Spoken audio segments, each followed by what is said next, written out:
The anatomy of lost. We have this belief that being lost is a malfunction. It's the state of being broken, of having taken a wrong turn, of having failed to pay attention to the map. If you are lost, it means you have failed your responsibility to yourself. That's what society tells us. We are taught that life is a series of predictable steps. School, career, partner, house, stability. If you are standing in the middle of your life and you don't recognize the scenery, if you feel like you're wandering, there is an immediate, crushing sense of shame. But I want to challenge that. What if being lost isn't a malfunction? What if it's a vital sign? Think about the physical act of being lost in a forest. When you are on a marked trail, you are safe, you are efficient, you are going exactly where you're supposed to go. But you are also unobservant. You are merely following someone else's footsteps. You aren't seeing the trees. You aren't smelling the air. You aren't listening to the nuances of the environment. You are just doing the trail. Being lost is the moment the trail ends. And yes, it is terrifying. It is the moment the external map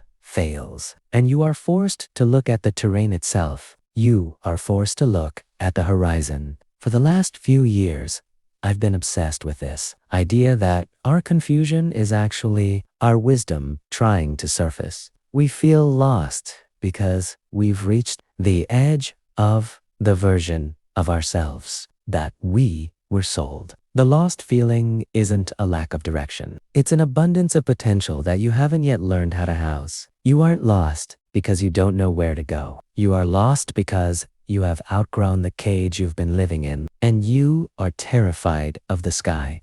The borrowed blueprint. We need to talk about the borrowed blueprint. From the day we are born, we are handed scripts. Some are written by our parents. Be this, achieve that. Some are written by our peers. Look like this, act like this. And now, most of them are written by algorithms. We are consuming thousands of success stories every single day. And each one of them is a subtle instruction on how we should be living. We don't realize we're living someone else's life until we wake up one day and realize we have no idea what we actually like. I had a realization recently. Many of the goals I was chasing weren't my own. They were just echoes of what I thought I was supposed to want. I wanted the business success, the influence, the status, not because they fulfilled a deep internal need, but because I thought that was the currency of being a worthy person. But the problem with a borrowed blueprint is that it doesn't fit your soul. It's like wearing shoes that are 2 sizes too small. You can walk, sure, you can even run, but every step is painful. The lost feeling you have right now, that is the friction between who you are and who you are pretending to be. It is the sound of your authentic self screaming to get out from under the weight of expectations. You feel lost because you are finally realizing that the goal you are chasing is a desert mirage. And that discovery, as painful as it is, the most honest thing you've ever done. The cocoon phase, identity shedding. There is a phase in the life of a caterpillar that we don't talk about enough. We look at the butterfly and we say, what a beautiful transformation. But we skip over the cocoon. In the cocoon, the caterpillar doesn't just grow wings, it dissolves. It literally turns into liquid. It loses its form. It loses its sense of self. It is, by all definitions, utterly lost. It is no longer a caterpillar, and it is not yet a butterfly. That is where you are right now. You are in the cocoon phase.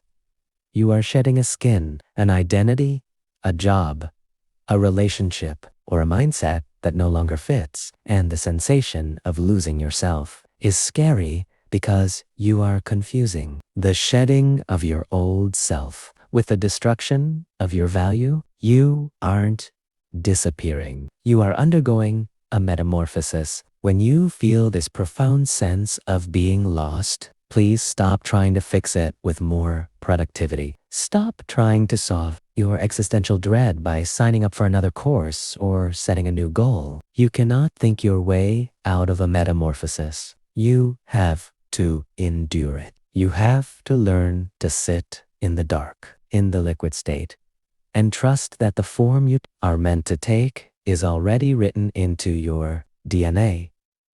You are not failing. You are simply in transition.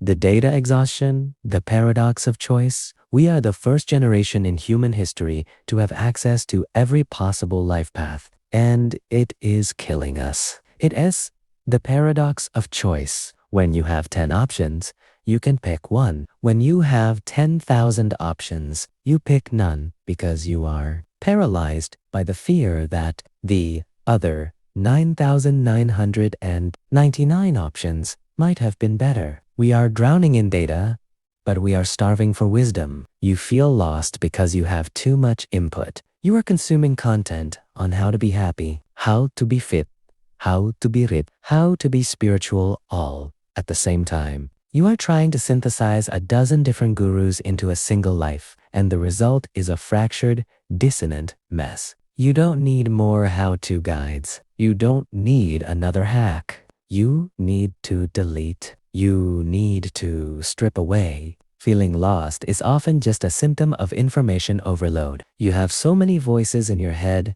telling you who to be that you can't hear the one voice that actually matters, your own. The only way to find your direction is to turn off the noise, not forever, but long enough for your own intuition to recover from the sensory assault. Stop looking out there for the answer. The answer is not in another podcast, another book, or another person's success story. The answer is in the silence you are so desperately trying to avoid. The compass within reclaiming narrative. So, what do you do now? How do you actually find yourself? You don't find yourself. That implies you are lost in a place you've never been. You remember yourself. You bring back the parts of you that you discarded to fit into the borrowed blueprint. You start by lowering the bar. I want you to stop trying to be great. Stop trying to change the world. Stop trying to leave a legacy. Those are heavy burdens for someone who is currently lost. Instead, I want you to focus on the next right step. What is the next right step? It's not a 5-year plan. It's not a career change. It's just the very next thing you can do that feels true to your nature. Maybe it's just taking a walk. Maybe it's writing down one thing you actually enjoy. Maybe it's saying no to something you've been doing out of obligation. The compass is internal. It is built out of your curiosity, your joy, and your gut instinct. When you follow your curiosity event, when it seems unproductive, you are following your own internal navigation system. You are training yourself to trust your own judgment again, and eventually, the fog lifts. It doesn't lift because you found a map. It lifts because you became the kind of person who is comfortable walking in the woods. You are not lost. You are just beginning to arrive. Thank you for being here, for the honesty of your own searching. We are all walking each other home. See you in the next one.